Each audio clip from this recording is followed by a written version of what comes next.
Last video में हमने domain, codomain और रेंज ऑफ फंक्शन देखा था, है ना। इस वीडियो में हम देखेंगे इमेज और प्री इमेज ऑफ फंक्शन क्या होता है।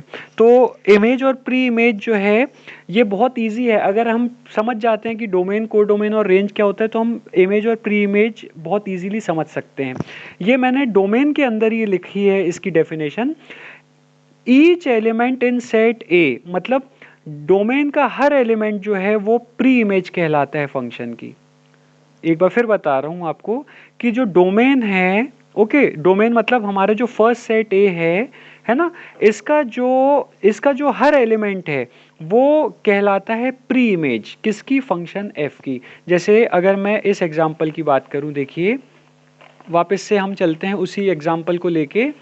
अब यहाँ पे अगर मैं बोलूं कि ये जो हर एलिमेंट सेट ए का है तो ये इस फंक्शन की प्री इमेज कहलाएगी। ओके, जैसे अगर मैं इसकी बात करूं ए, ओके, तो ए जो है वो इस फंक्शन की प्री इमेज है, बी जो है वो इस फंक्शन की प्री इमेज है, सी डी ई ये सभी जो हैं वो इस फंक्शन की क्या है, प्री इमेज है। ओके, और ये जो जो रिलेटेड एलिमेंट्स हैं, जो सेट बी के जो एसोसिएटेड एलिमेंट हैं जो ए से रिलेट हुए हैं या एसोसिएट हुए हैं, ये जो हैं ये इमेज कहलाते हैं इस फंक्शन के। ओके, ये इस फंक्शन की क्या कहलाते हैं, इमेज। जैसे अगर मैं एग्जांपल आपको बताऊं कि यहाँ पे इमेज कौन कौन सी इस फंक्शन की, एक्स, जेड और डब्ल्यू जो है ये इमेज है। ओके, और मैं इसको लिखता देखिए कैसे हूं। अब अगर मैं इसको लिखना चाहूं तो मैं इसको ऐसा लिखता हूं, f of a equals to x. इसका मतलब देखिए क्या होता है कि यहाँ पे ये जो ए है, ओके, ये जो सेट ए का जो एलिमेंट ए है इसकी जो इस फंक्शन के रिस्पेक्ट में जो इमेज बन रही है वो क्या बन रही है, एक्स। तो इसका मतलब ये हुआ कि f of a equals to x, आप इसको क्या बोलते हो, f of a equals to x. इसका मतलब क्या हुआ कि इस फंक्शन के रिस्पेक्ट में इस एलिमेंट को आपको इमेज क्या मिल रही है, एक्स मिल रही है। क्लियर। सिमिलरली अगर मैं इसकी बात करूं, बी जो है तो इस फंक्शन के रिस्पेक्ट में हमें क्या इमेज मिल रही है, z। तो मैं इसको क्या लिखूंगा, f of b equals to z। तो इसका मतलब क्या हुआ कि ये जो एलिमेंट है ये मेरे डोमेन का एलिमेंट है, ओके, और ये जो एलिमेंट है z ये मेरे किसका, सेट b मतलब को डोमेन का एलिमेंट है।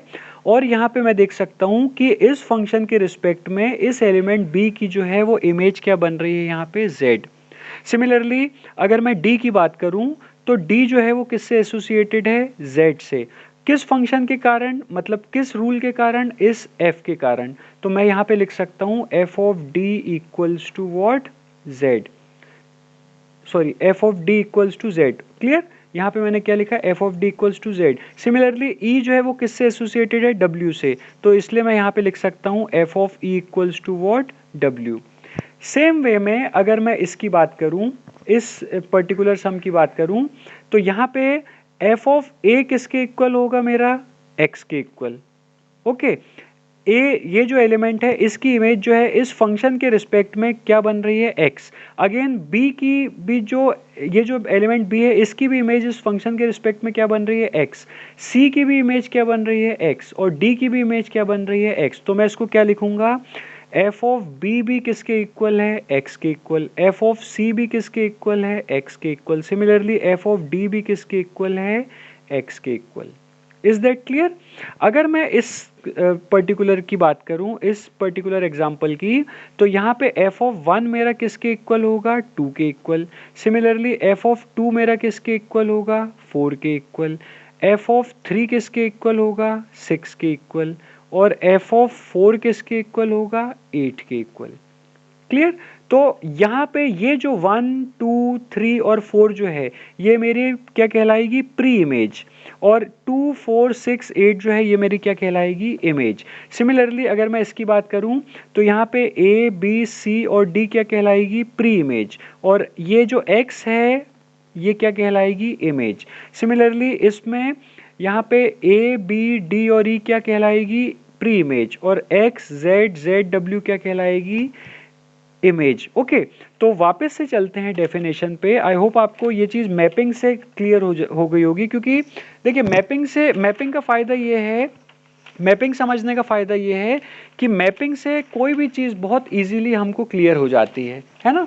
तो वापस से चलते हैं, ये इसकी डेफिनेशन देख लेते हैं। प्री इमेज क्या होती है? ईच एलिमेंट इन सेट ए, मतलब डोमेन है ना, ए हमारा डोमेन है ना। तो क्योंकि फर्स्ट सेट है हमारा फंक्शन का, तो ये डोमेन कहलाएगा। तो डोमेन का हर एलिमेंट जो है वो क्या कहलाता है? Pre image of function F. और इमेज ऑफ फंक्शन क्या होती है? Each element of range of function F is called the image of function F. अब रेंज देखिए यहाँ पे क्यों लिखा है, रेंज क्यों लिखा है?